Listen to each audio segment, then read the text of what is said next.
Como eu estava falando, a nossa primeira pergunta iria ser direcionada ao nosso pastor. Eu vou tentar responder aqui. Eu mandei para ele a pergunta, né? Consequentemente, eu mandei a pergunta mais difícil para ele, né? E ele logo colocou a mensagem bocada, viu? Como se ele tivesse recebido a bomba maior, né? Para poder responder a essa pergunta, certo? Então, o verso 10, o verso 11 de Apocalipse 14, fala que os adoradores da besta vão ter que beber do vinho da cólera de Deus, certo? Preparado sem mistura, e será atormentado com fogo e enxofre diante dos santos anjos e na presença do Cordeiro, né? Só que o verso 11 fala que a fumaça do seu tormento, né? Eles estão sendo atormentados com fogo e enxofre, né? E a fumaça do seu tormento sobe pelos séculos dos séculos, e diz também, e não tem descanso algum, nem de dia e nem de noite, os adoradores da besta, né? A sua imagem e quem quer que receba a marca do seu nome. Então a pergunta que eu tinha feito para ele é qual a explicação se dá para esse texto de Apocalipse capítulo 14, verso 11, quando diz, né, que a fumaça do seu tormento sobe pelos séculos dos séculos, né, e eles não têm descanso nem de dia e nem de noite. Então, vê só, a tradução mais fidedigna para o versículo 11 de Apocalipse 14 se encontra na Bíblia King James Fiel 1611. É quase compatível com essa que o nosso amigo aqui, irmão, o Everton leu. O verso 11, por exemplo, diz assim, ó: e a fumaça do seu tormento sobe para sempre, né? Ou seja, tirou os séculos do século, né? Será pelos séculos do século, né? O seu tormento, né? Mas aqui diz para sempre. E eles não têm descanso, nem de dia nem de dia nem de noite, né? Os adoradores da besta e a sua imagem e quem quer que receba a marca do seu nome.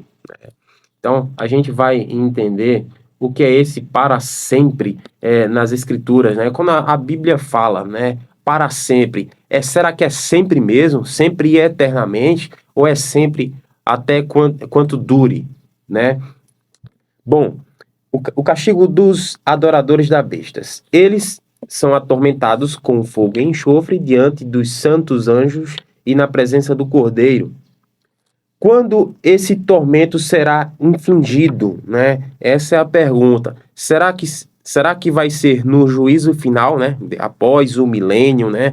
Quando Deus trará juízo, né? Todos os seres humanos em que vai ali dar a sentença do juízo executivo, né? Porque a gente está para o juízo de Deus, ele tem três fases, né? O juízo investigativo, no qual já se iniciou, onde todos os casos estão sendo investigados no juízo celestial. Nós teremos o juízo comprobatório, né, o que vai comprovar, né, aqueles que estão salvos e aqueles que estão perdidos. Por que eles estão perdidos e por que eles estão salvos. E também o juízo executivo, que é quando Deus vai dar a sentença final, né, a recompensa para os justos, né, viverem eternamente, desde já eles já vão estar revestidos com um corpo imortal, né, revestidos em imortalidade, e aqueles, os ímpios, né, o que rejeitaram a Deus, os que receberam a marca da besta, né, eles sofrerão o castigo eterno, né, a Bíblia chama, Apocalipse chama de a morte eterna, né, a saber, a segunda morte, né, que serão eliminados, né, da face da terra, serão consumidos, como assim a gente acredita, e não serão atormentados para todos sempre pelos séculos dos séculos. Mas a gente vai explicar esse texto aqui para vocês. Então, Apocalipse 14, Apocalipse 19, verso 20, mostra que na segunda vinda de Cristo haverá uma manifestação de juízo de fogo que pode ser chamado de lago de fogo e enxofre, no qual a besta e o falso profeta serão jogados vivos. isso só pode se referir à destruição que sobrevirá a ele no início, não no fim do milênio, né? No início e não no fim do milênio. Para dar continuidade à nossa discussão aqui, eu queria a participação do nosso amigo Paulo Henrique. Semana passada, acredito que muitos de casa, né, não puderam ouvir direito, né, a explicação dele, né, de quando se dará, né, essa sentença, né, do fogo, né, que serão consumidos, que a sua fumaça sobe pelos séculos dos séculos, né? Então, Paulo Henrique vai participar aqui conosco. Eu quero que ele realmente retrate, né, como é que ele, qual a visão dele com relação às três mensagens angélicas, né, para o tempo do fim. Everton, você pode soltar aí o comentário dele? Confere aí, o microfone tá tudo ok? Tá ok. Tá funcionando aí? Assim. Pronto. As três mensagens angélicas, elas preparam o mundo, ao serem pregadas, né? Elas preparam o mundo para a volta de Jesus. Só que tem um grupo que, infelizmente, mesmo ouvindo as mensagens, eles rejeitam e daí recebem o engano, adora a besta e a sua imagem, recebe a marca na sua fronte e na sua mão. E esse recebe a pena, que é a destruição, com fogo e enxofre. Agora chama a atenção de cada um de nós para a parte aí do Apocalipse, dentro do contexto de Apocalipse 14, onde se apresenta estas mensagens, as três mensagens angélicas. E a terceira mensagem faz advertência, né? Tem uma advertência e uma sentença terrível para aqueles que adorarem a besta e a sua imagem, que é sofrer a pena de morte, podemos assim dizer, né? Com fogo e enxofre. Agora, o que acontece na volta de Jesus? O que a Bíblia relata em outros textos que podemos juntar e termos um entendimento como será essa questão da punição com fogo, né, e enxofre. Em Mateus, no capítulo 16, no verso 27, falando da volta de Jesus, né, fala que ele virá na glória de seu Pai com os seus anjos e recompensará cada um conforme as suas obras. Virá na glória de seu Pai. O que significa essa glória? O que é essa glória? Em Mateus, ou melhor, em Êxodo, capítulo 24, versículo 17, diz assim: E a visão da glória do Senhor era como fogo consumidor no cume do monte, aos olhos dos filhos de Israel. A glória do Senhor era como fogo consumidor. Então, o aspecto, o brilho que envolve o Senhor, Jesus virá nessa glória, nesse brilho, que é como um fogo consumidor. E daí o que acontece quando ele volta? Para aqueles que adoraram a besta e a sua imagem e receberam a marca na fronte ou na mão.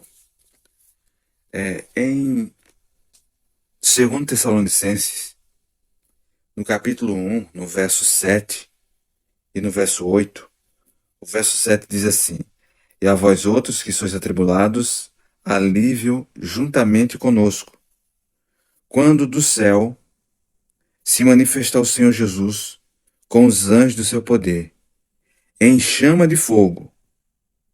A glória do Senhor, como lemos ali em Êxodo, capítulo 24, verso 17, fala que essa glória é como fogo.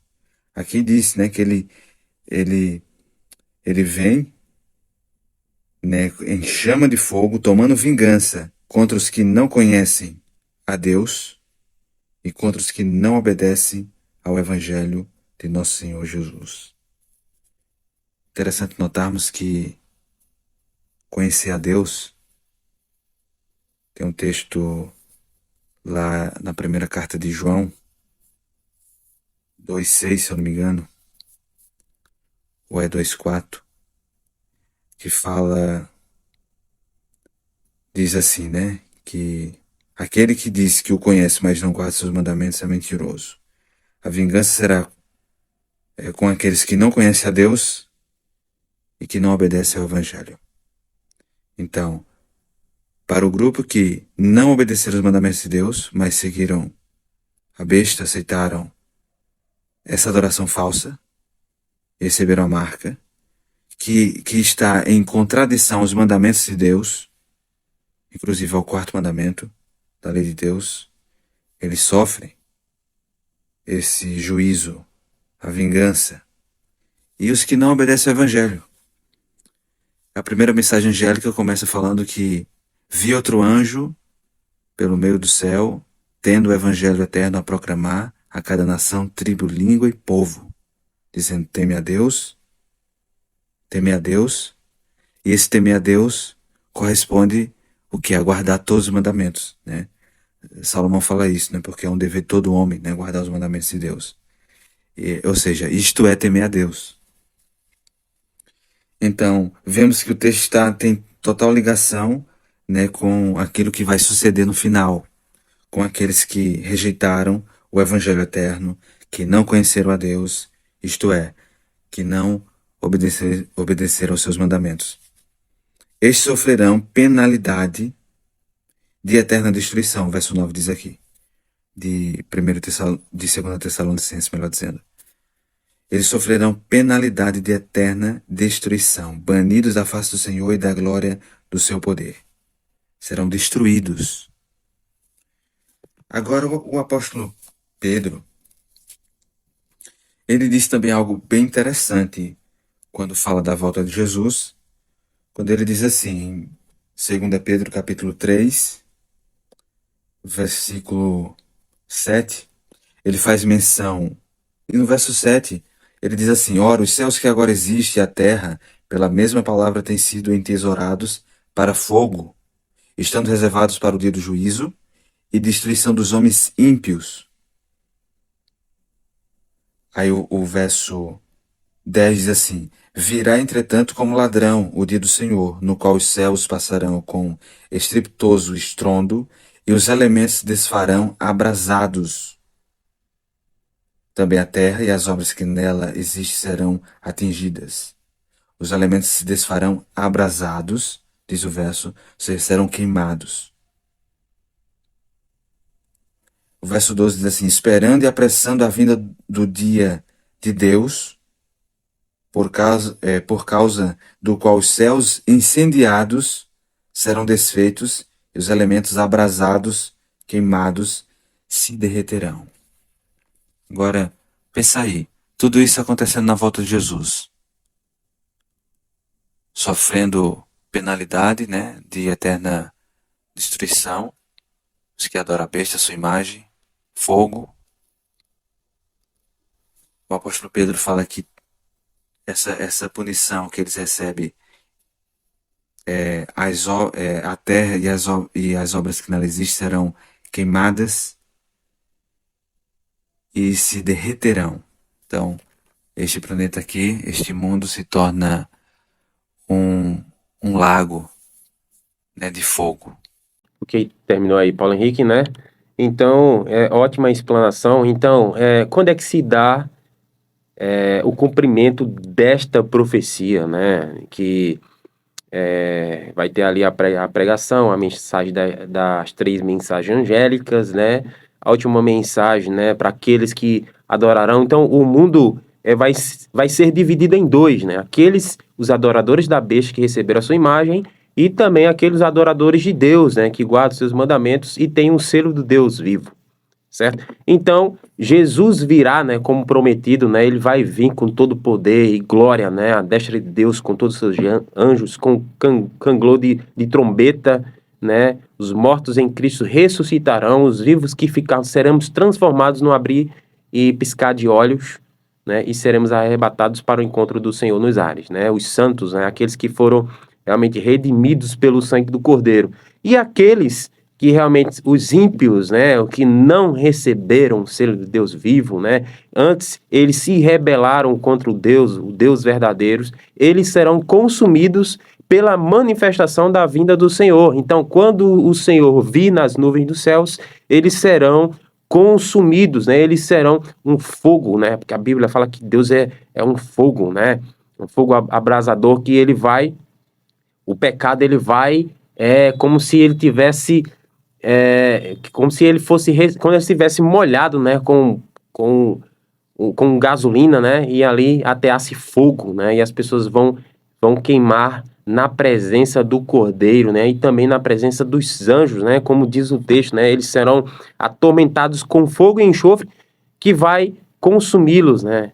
Diante do Cordeiro e na presença dos anjos. Então aqui diz o seguinte, né? Sobre esse ponto, há uma passagem notável, né? Em Isaías que nos dá sentidos, né? A mencionar o fim e explicar a linguagem usada na ameaça do terceiro anjo, a qual, sem sombra de dúvida, descreve as cenas que ocorrerão aqui por ocasião do segundo advento, né?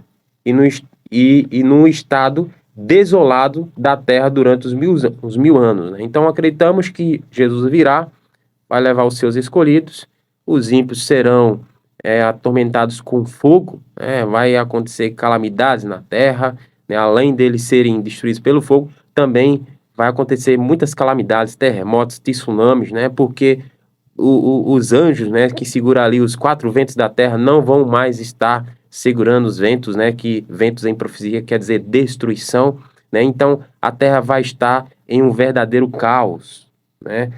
Aí diz aqui, né? E eles serão consumidos, né? E a terra vai ficar desolada durante 1000 anos, né? Satanás estará preso, né? Circunstancialmente, né? Como diz lá em Apocalipse capítulo 20, né? Fala muito bem sobre isso, né? Aqui diz o seguinte: é praticamente impossível deixar de ver que as palavras de Apocalipse foram emprestadas dessa profecia. Após descrever a ira do Senhor sobre as nações, o grande extermínio dos seus exércitos e o céu se enrolando como um pergaminho, o profeta diz: porque será o dia da vingança do Senhor, ano de retribuições pela causa de Sião.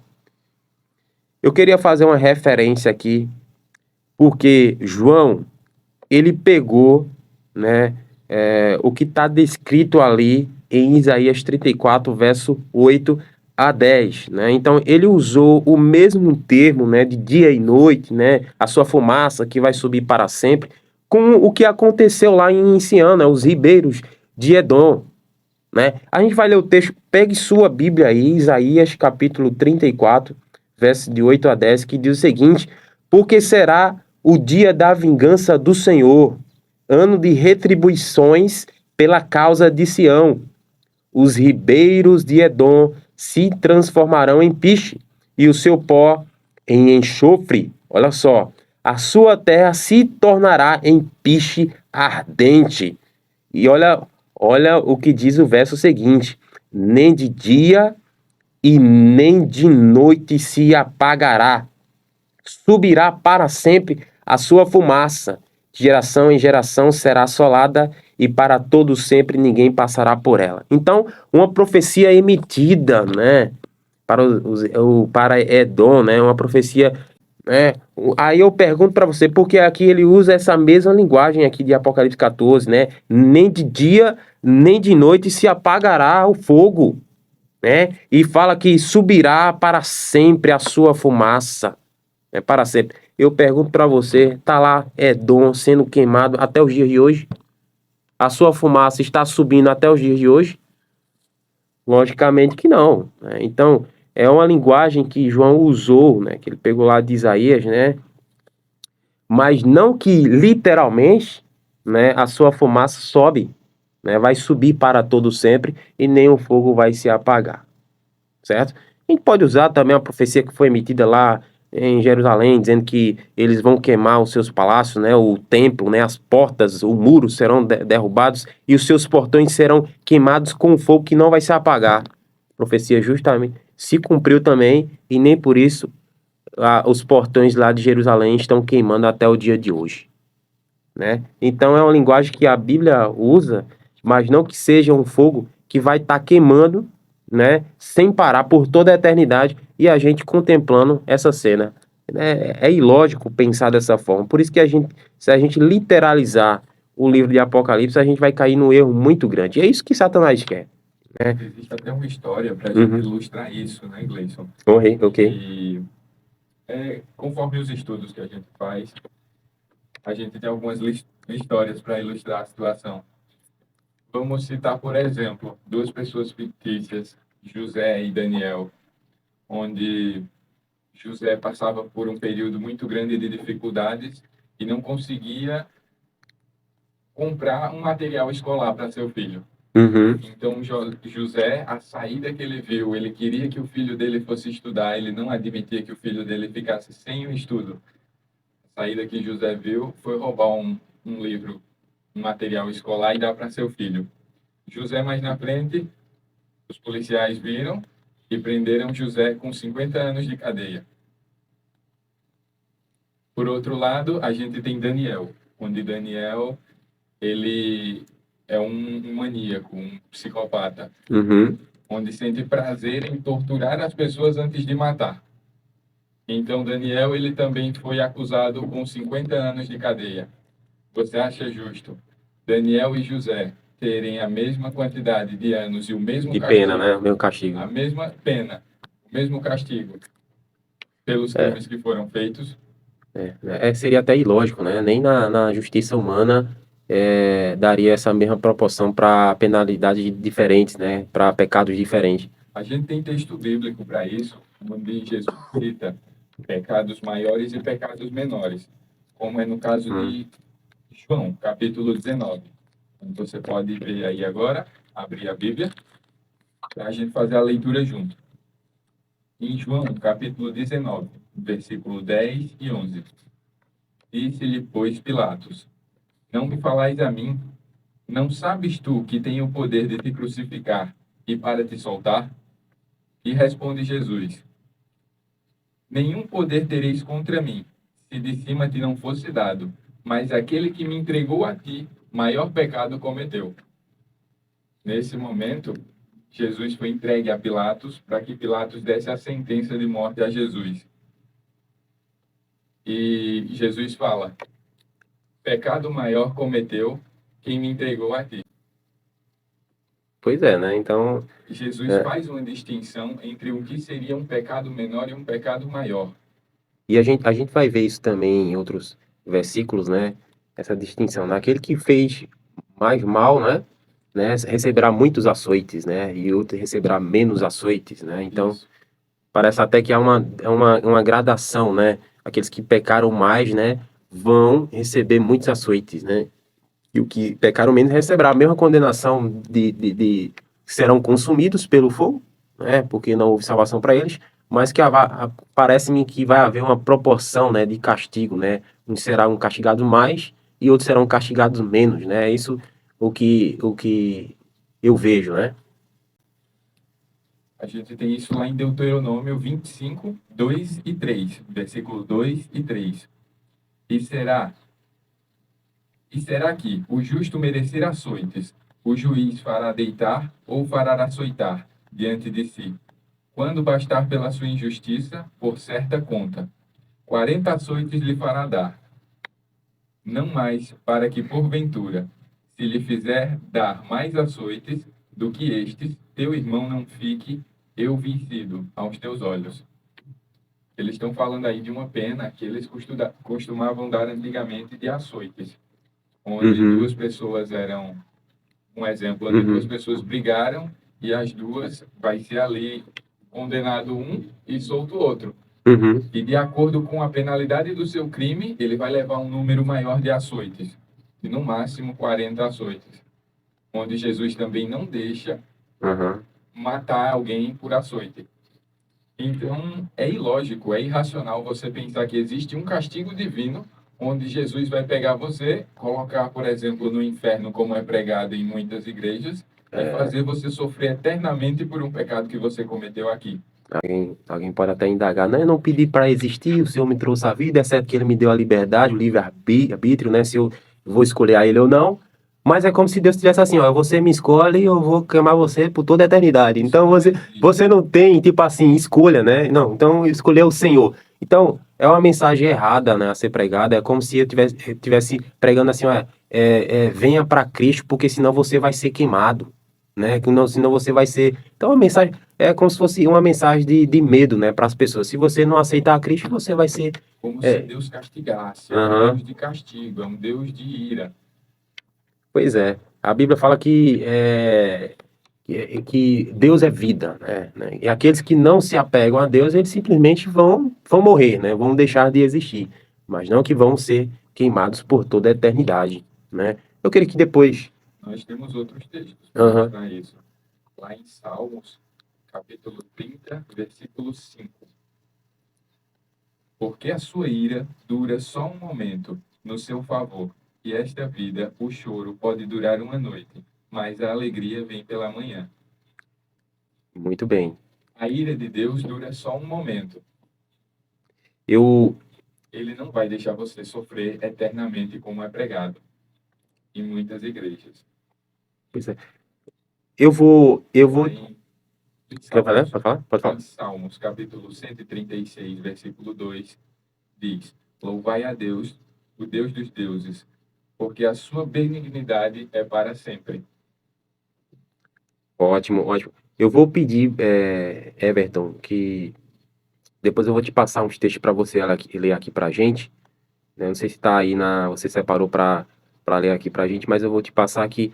Eles são bastante importantes naquilo que a gente tá falando aqui, né? Mas Deus não seria o Senhor, né? Que diante, como diz o texto aqui, é diante da presença dos santos anjos e do Cordeiro, as pessoas serão atormentadas pelos séculos dos séculos, né? Não faria sentido, né? A gente não teria outra coisa melhor para fazer no céu do que contemplar, né? Do que o próprio Senhor e os anjos contemplar aqueles que estão sendo queimados, né? Onde sua fumaça sobe para todo sempre. Porque aqui diz, né? Que eles serão atormentados diante dos santos anjos na presença do Cordeiro para todo sempre, né? Como diz o texto aqui. Oxe, que sentido faz isso, né? Então, algo que não tem sentido. Nós somos pecadores e todo pecado continua sendo pecado. Uhum. Nós Uhum. não podemos dizer o que é um pecado maior e um pecado maior. E um pecado menor. Menor, é. Mas Deus é justo. É verdade. Sabe de tudo. A expressão, quando dizem algumas traduções pelos séculos e os séculos, né, aqui não pode denotar eternidade, né?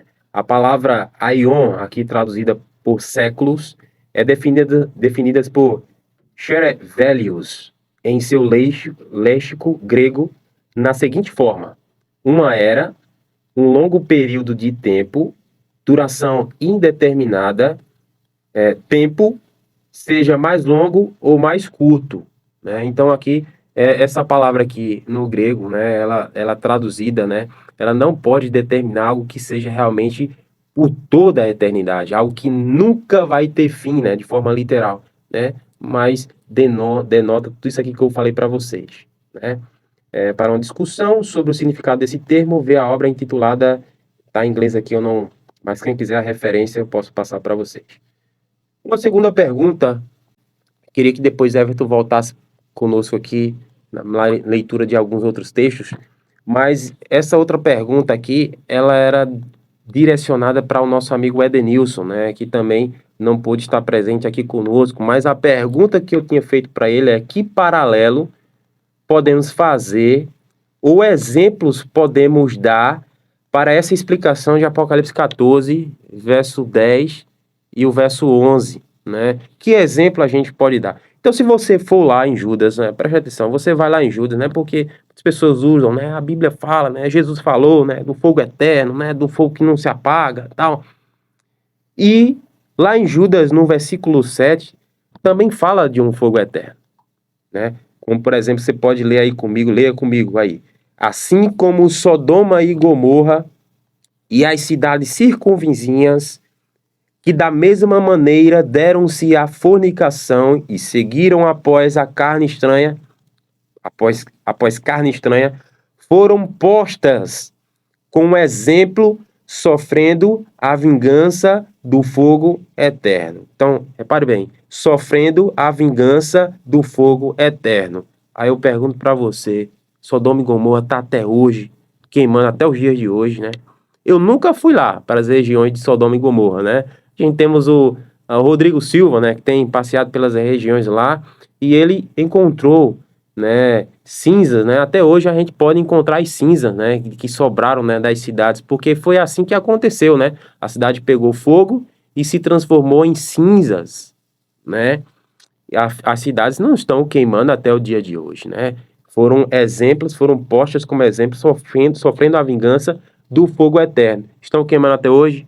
Não estão. Então é um fogo que vai consumir, é um fogo que vai durar eternamente. Se você for lá em Pedro, capítulo 2, verso 6, confirma isso, né? E transformando as cidades de Sodoma e Gomorra em cinzas, condenou-as à destruição, tornando-as um exemplo para os que posteriormente vivessem como ímpios, como os ímpios, né? Então, a cidade se transformou, o que é que diz o texto aqui? Se transformou em cinzas, e elas foram postas como exemplo para aquelas pessoas, né, posteriores que vivessem do mesmo modo que Sodoma e Gomorra viveram, né? Vão receber o mesmo castigo, né? O fogo eterno. Aí, essa história ela está remetida lá no livro de Gênesis, capítulo 19. Lá fala sobre a destruição de Sodoma e Gomorra, né? Onde os anjos ali tirou a família de Ló, né? E assim que eles saíram da cidade, né? Fogo e enxofre desceu do céu e consumiu aquela cidade. Verso 24 do capítulo 19 diz o seguinte: Então o Senhor fez chover sobre Sodoma e Gomorra enxofre e fogo do Senhor desde o céu. A mesma expressão aqui, ó, fogo e enxofre, né? Os adoradores da besta serão atormentados também com fogo e enxofre, como diz o versículo 10, né? A mesma descrição. Gênesis 19, o verso 27, né? Diz assim: E Abraão, verso 27, levantou-se cedo de manhã e foi para um lugar onde havia estado de pé diante do Senhor. Verso 28, e olhou para Sodoma e Gomorra e para toda a terra da planície, e eis que viu a fumaça da terra que subia como fumaça de uma fornalha, né? Ele se levantou de manhã, foi para um lugar em que pudesse ver ali as cidades de Sodoma e Gomorra, desde já agora consumidas, né? E toda a planície. E o que ele viu? A fumaça, né? Subia ali, a fumaça como fumaça de uma fornalha. Eu digo para você, se há fumaça, é porque algo se consumiu, né? Algo está em cinza, né? Uma coisa pega fogo, ela se consome, vira cinzas, e o que resta? As fumaças, né? A fumaça.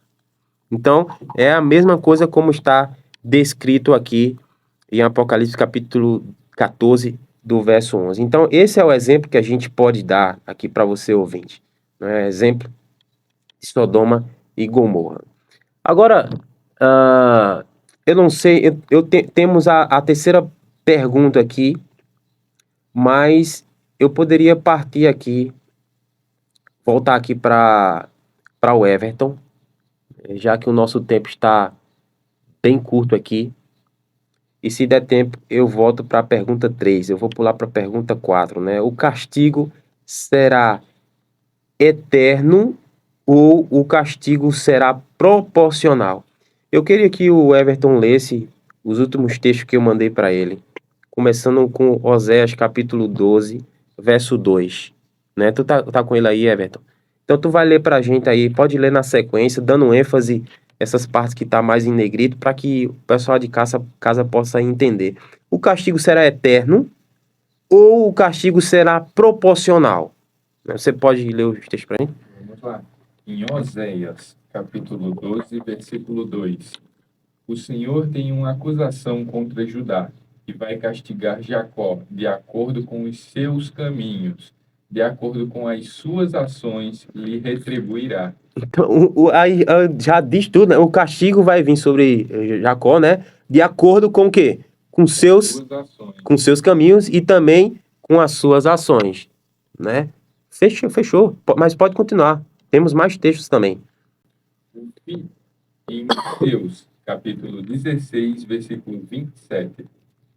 O Filho do Homem há de vir na glória do seu Pai, com os seus anjos, e então retribuirá a cada um segundo as suas obras. Então, alguém pode perguntar, Everton, né? Mas você leu um texto anterior que fala realmente da condição das pessoas aqui na Terra, né? Se você fizer o mal, você vai receber a penalidade, né? Conforme as suas ações que você fizer aqui na Terra, porque o que se faz aqui na Terra, que se paga. Muitas pessoas dizem isso, né?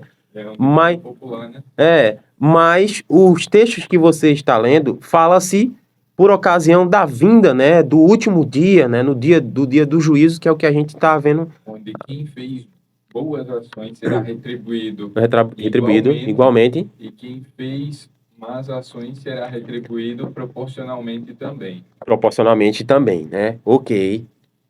Pode continuar. Em Romanos 2, dos 5 aos 5 e 6.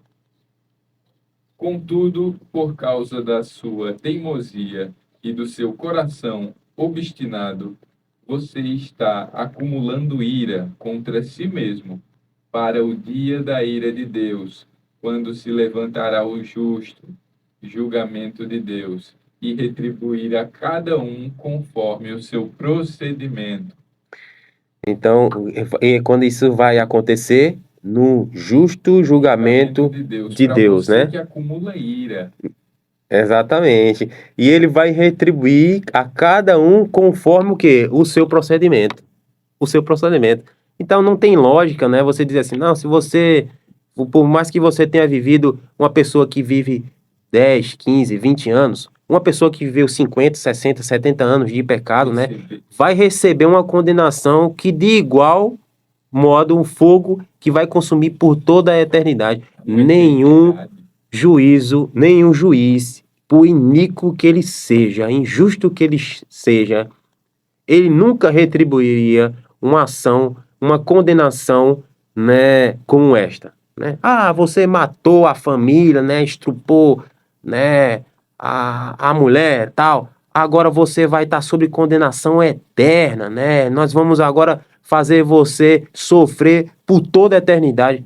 Não há lógica, né? Ele pagar uma conta, né?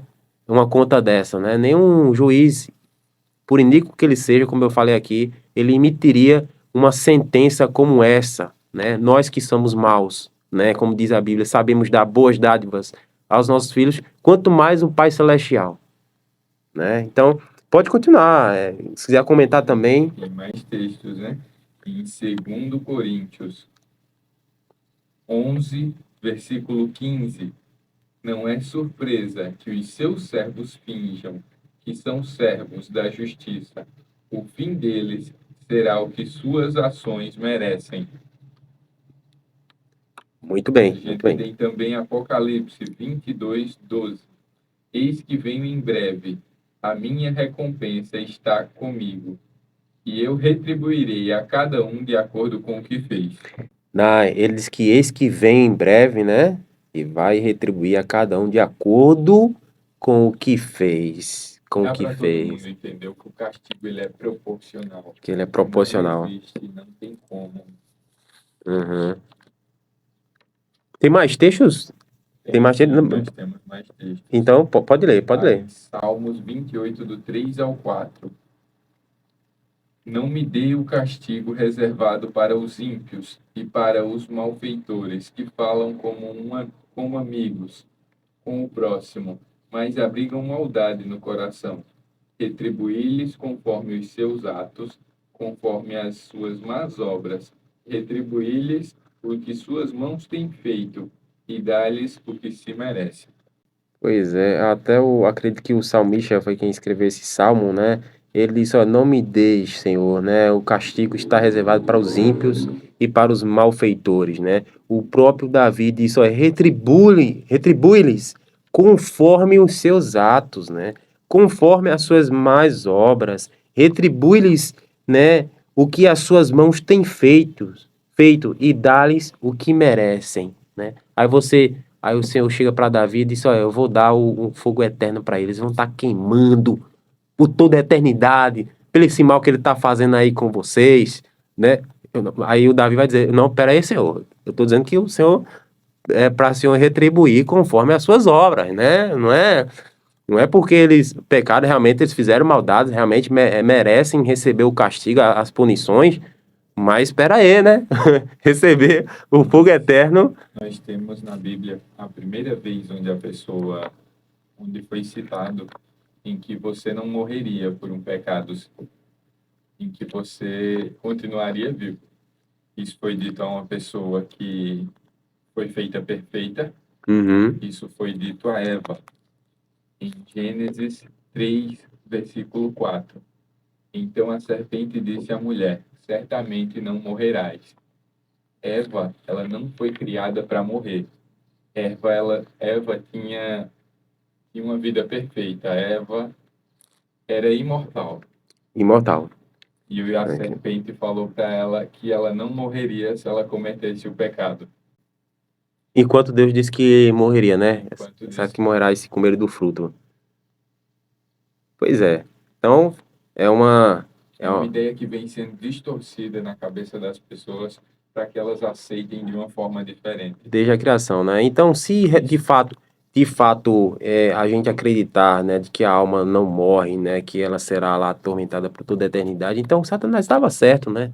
Ele disse, olha, se tu comer, tu vai morrer. Aí chega Satanás e diz, não, essa aqui tu não vai morrer, né? Aí agora eu acredito, né? Ah, eu acredito que a Bíblia diz que ele não vai morrer. Ué, então Deus mentiu, né, quando disse lá atrás que ele ia morrer, porque diz que o homem passou a ser alma vivente, né? O homem era uma alma vivente, ele não tinha uma alma vivente. Então a alma seria imortal, então Satanás estaria certo, né? Deus estava errado. Isso é uma crença que afasta muitas pessoas da religiosidade, porque acreditam onde Deus é um Deus que castiga, onde Deus é um Deus que está ali para te punir. Onde se você fizer alguma coisa de errado, essa pessoa vai diretamente para o inferno e você, por ter que seguir uma religião, por seguir a Deus, você Uhum. vai passar por esse tipo de situação.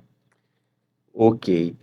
Para finalizar, eu queria que o nosso amigo o Everton abrisse lá em Mateus capítulo 5. Mateus capítulo 5. E já já eu vou dizer os versos. Mas antes de tudo, eu queria ler que você abrisse aí de casa lá em Lucas capítulo 12. Certo? Deixa eu ver se eu tenho um tempinho para responder mais uma pergunta aqui. Rapaz, vamos lá. Se tiver tempo, eu respondo mais uma pergunta aqui. Mas vamos para esses últimos textos, né? Vê, lá em Lucas, no capítulo 12, tá tudo ok aqui, né? E lá em Lucas, capítulo 12, no verso 47, 48, 49, diz o seguinte, ó, presta atenção. Aquele servo, né, começa assim, aquele servo, porém, que conheceu a vontade do seu senhor e não se aprontou, ele conheceu, não se aprontou, não fez segundo a sua vontade, será punido com muitos açoites, né? Muitos açoites, ele teve a oportunidade de conhecer, Deus mostrou para ele, revelou para ele, né? Ele sabia o que teria que fazer, mas ele não fez. Ele rejeitou, recusou. Aqui diz que ele vai ser punido com muitos açoites, né? Aquele, porém, que não soube a vontade do seu Senhor, né? Mas fez coisa digna de reprovação, né? Fez maldade, esse receberá poucos açoites, né? Ele viveu de forma indigna, mas não sabia da vontade do seu Senhor, vai receber poucos açoites. Mas aquele a quem muito foi dado, muito lhe será exigido. E a quem muito se confia, muito mais lhe pedirão. Ou seja, Deus é justo, rapaz. Você cobra demais, não tem como você cobrar demais a uma pessoa, coisa em qual ela não teve a oportunidade de saber, né? Agora, alguém que você não instruiu, não ensinou, não tem como você cobrar aquilo que ela não estava ciente do que deveria fazer, né? Isso aí é justo. Verso 49. E Jesus mesmo falou, eu vim para lançar fogo sobre a terra e bem quisera que já estivesse a arder. Então, Deus é justo, né? Muitos açoites, poucos açoites, a quem é muito dado, muito lhe será exigido. Eu queria que agora o nosso amigo Everton lesse lá Mateus capítulo 5. Lê para nós, capítulo 5, lê para nós verso 22 e depois o verso 26. Tu lê o 22 e pula para o 26. Certo. Deixar esse tempo para o pessoal acompanhar. Mateus 5, versículo 22. 22. Eu, porém, vos digo que qualquer que sem motivo se encolerizar contra seu irmão será réu de juízo. E qualquer que chamar o seu irmão de raça, Raca, né? Raca. será réu do sinédrio. E qualquer que lhe chamar de louco será réu do fogo do inferno. Do fogo do inferno. Né? Isso aí, ó. Agora o verso 26. O que é que diz lá? 26. Em verdade te digo que, de maneira nenhuma, sairás dali, enquanto não pagar o seu último ceitil. Aqui diz último centavo, né? O último centil é a mesma coisa, né? Então, veja, eu, porém, vos digo que todo aquele que sem motivo se irá contra o seu irmão estará sujeito ao julgamento. Olha só, né? E quem proferir um insulto a seu irmão estará sujeito também a um julgamento do tribunal. E quem lhe chamar tolo, né, estará sujeito ao fogo, né, do inferno, né? Só que o verso 26 diz: em verdade digo que não sairás dali enquanto não pagares o último centavo, né? Aí agora chega, né, os imortalistas e Jesus vai lá, né, e dizem para os ímpios: não, agora vocês vão ficar aí por toda a eternidade. Não, pera aí, Senhor, mas o Senhor não falou que eu ia ficar só até pagar o último centavo, né? Não, que julgamento é esse em que eu vou ser queimado por toda a eternidade porque eu vivi 70 anos de pecado apenas? Então é ilógico, nunca vai entrar na minha cabeça, rapaz, uma doutrina como essa, do fogo eterno, né? Do fogo eterno, rapaz, não tem como, rapaz, eu não consigo pensar numa coisa dessa. Pra mim, Eternidade. não tem como. Infelizmente, o nosso tempo acabou. Não, o nosso tempo acabou. Quer falar mais alguma coisa, Everton? Quer tem algum texto mais pra falar? Fechou? Então a gente volta no próximo domingo, certo? A gente vai tentar fechar esse assunto no próximo domingo. Agora, se Deus quiser, com a presença aqui do nosso pastor, né? A gente ia receber até uma visita aqui do Arrigo. Quero mandar um abraço para ele, um apreciador também do nosso programa, que ele disse que ia estar presente aqui hoje, mas surgiu um imprevisto, né? Mas que Deus abençoe sua vida. O do Edenilson também, Edenilson Monteiro, estará conosco também aqui a semana que vem. Participação de Paulo Henrique. Everton também estará conosco, o nosso amigo Leandro. Se Deus quiser, a turma completa aqui. A turma vai estar completa aqui próximo domingo. Que Deus te abençoe. Se você não conseguir ouvir toda a programação, mais tarde estará no nosso canal, o programa Escola Bíblica no YouTube, certo? Divulgue para os seus amigos, compartilhe para os seus amigos e se inscreva no canal também, ative o sininho e curta também os nossos vídeos. Siga também a nossa rede social, também lá no Instagram, certo?